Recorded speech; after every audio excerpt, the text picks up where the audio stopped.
How to stop being overly attached without losing love. Let's face it, attachment is natural.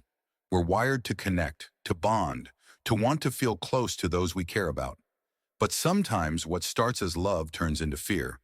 We cling, we overthink, we wait anxiously for replies, and our sense of security starts depending entirely on what the other person does or doesn't do.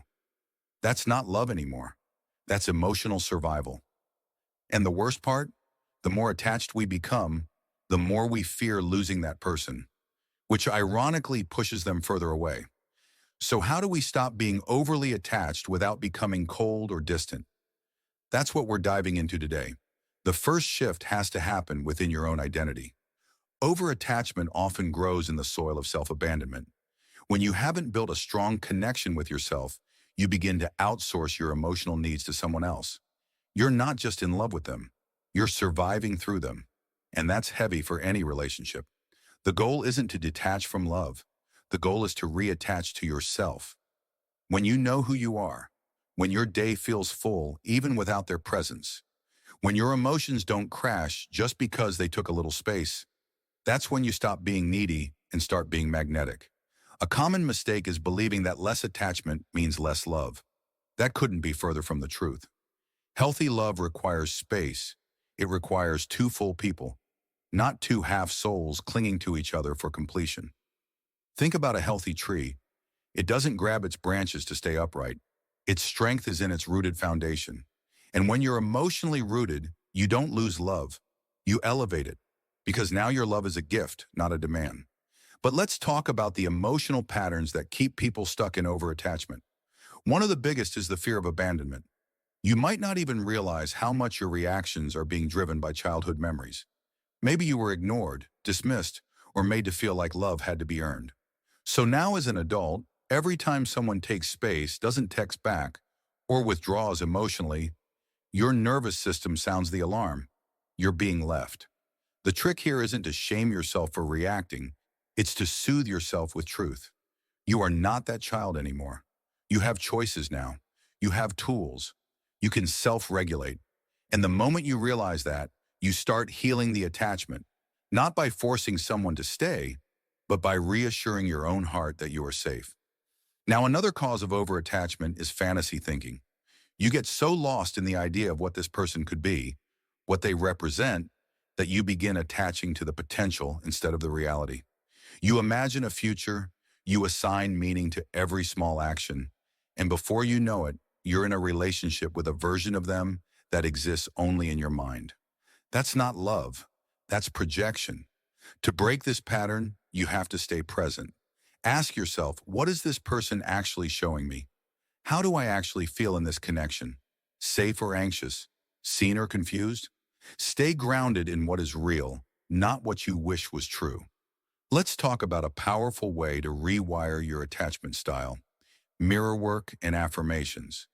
It might sound cheesy, but the act of looking into your own eyes and affirming your worth builds emotional muscle. Tell yourself, I am worthy of love even when I'm not being chased. I do not need constant reassurance to feel valuable.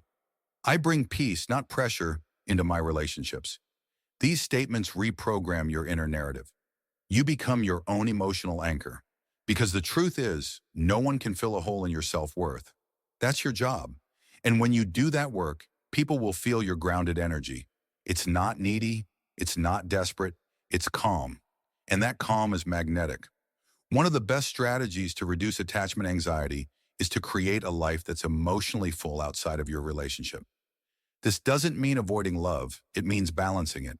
Think of love as one pillar of your life, not the whole foundation. What are your passions, your dreams, your friendships? When your entire emotional world is tied to one person, of course you're going to grip tight.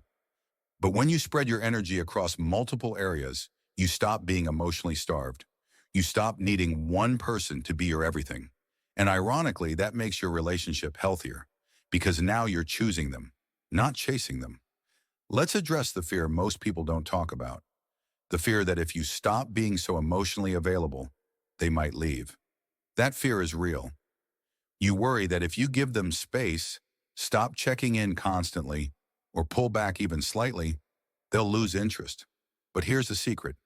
Anyone who leaves because you got healthier was never really with you. They were with your emotional need.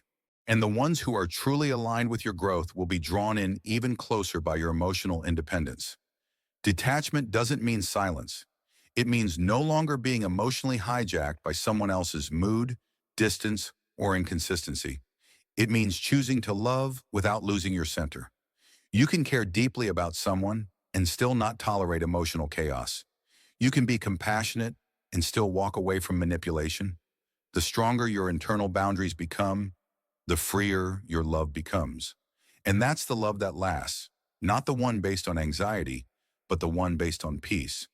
If you're in a relationship right now and you feel yourself becoming overly attached, take a step back and ask yourself, what am I afraid would happen if I let go just a little? Often the fear isn't losing them. The fear is losing the role you play in their life. The validation, the emotional service, the identity of being their caretaker or rescuer. But that role isn't who you are. Who you are is whole, independent of how someone else sees you. When you reclaim that identity, you stop being attached and start being aligned. This transformation doesn't happen overnight. You will have days when you slip, when the old patterns whisper, text them again, prove your worth, make sure they still care. But on those days, take a deep breath and remind yourself, I am safe even in silence. I am valuable even in absence. I am loved even when I'm alone. That's not weakness, that's mastery, emotional mastery. And from that place, you attract people who don't just want your presence, they respect your presence. In the end, love is not about possession, it's about presence. It's not about clinging, it's about witnessing. You can deeply love someone without making them your emotional lifeline. In fact, the most powerful kind of love is when two people choose each other freely, without fear, without force. And you only get to that level when you stop being overly attached and start trusting your own heart. So the next time you feel that anxious pull, the urge to control, to chase, to overgive, pause. Put your hand on your heart. Breathe. Say, I am not losing love. I am learning how to love better. And that one shift can change everything. If you've made it this far, you've already taken a powerful step toward emotional freedom, because choosing to break the cycle of overattachment doesn't mean you love less. It means you're finally learning to love in a way that's healthy, grounded, and sustainable. Remember, real love isn't about needing someone to complete you. It's about sharing your completeness with someone who respects it. If this video resonated with you, don't keep it to yourself. Hit the like button, share it with a friend who might be struggling with attachment, and subscribe for more videos like this every week. And if you've ever felt trapped in your own overthinking, I'd love to hear from you. Drop a comment below and share your experience. Your story could be the encouragement someone else needs to start their own healing.